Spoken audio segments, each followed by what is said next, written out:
अमेरिकेचा मेसेज घेऊन पाकिस्तान इराणमध्ये चर्चेसाठी पुन्हा संधी. पाकिस्तानचे लष्कर प्रमुख फील्ड मार्शल आसिम मुनीर एका उच्चस्तरीय शिष्टमंडळासह इराणमध्ये दाखल झाले आहेत. अमेरिका आणि इराण यांच्यात मध्यस्थी घडवून आणण्यासाठी इस्लामाबादकडून सुरू असलेल्या प्रयत्नांचा हा एक भाग आहे. अमेरिका आणि इराण यांच्यात इस्लामाबादमध्ये सुमारे 21 तास चाललेल्या चर्चेतून कोणताही करार होऊ शकला नाही. त्यानंतर आता पुन्हा एकदा दोनही देशांमध्ये वाटाघाटी सुरू होऊ शकतात असं म्हटलं जात आहे.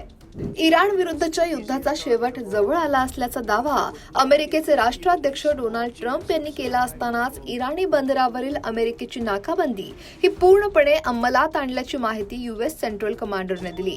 दरम्यान युद्धविराम वाढवण्यासाठी मध्यस्थांचे प्रयत्न सुरू असून दोनही देश पुन्हा चर्चेच्या टेबलवर येण्याची शक्यता व्यक्त होतीये. मात्र नाकेबंदीमुळे संतापलेल्या इराणनं आखातातील व्यापार रोखण्याचा इशारा दिला.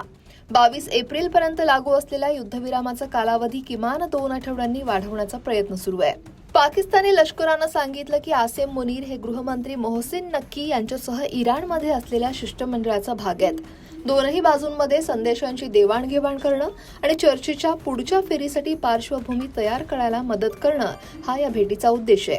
इस्लामाबादमध्ये पुन्हा एकदा चर्चेचं आयोजन केलं जाऊ शकतं. इराणचे परराष्ट्र मंत्री अब्बास अराक्ची यांनी पाकिस्तानी शिष्टमंडळाचं स्वागत केलं.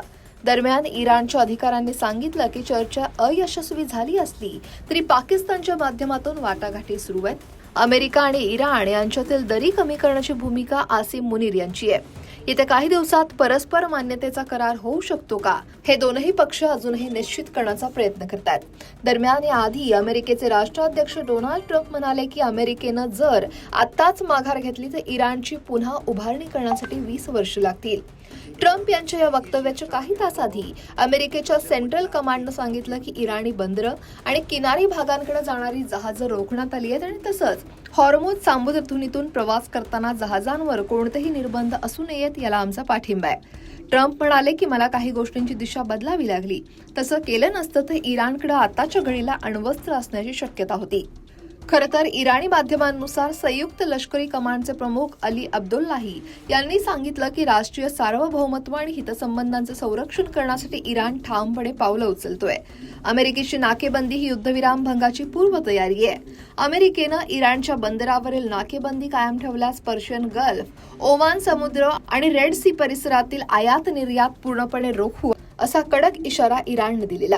पण आता पाकिस्तानच्या मध्यस्थीनंतर इराणसोबतच्या चर्चेची अमेरिकेसोबत दुसरी फेरी ही पुढच्या 2 दिवसात इस्लामाबादमध्ये होऊ शकते.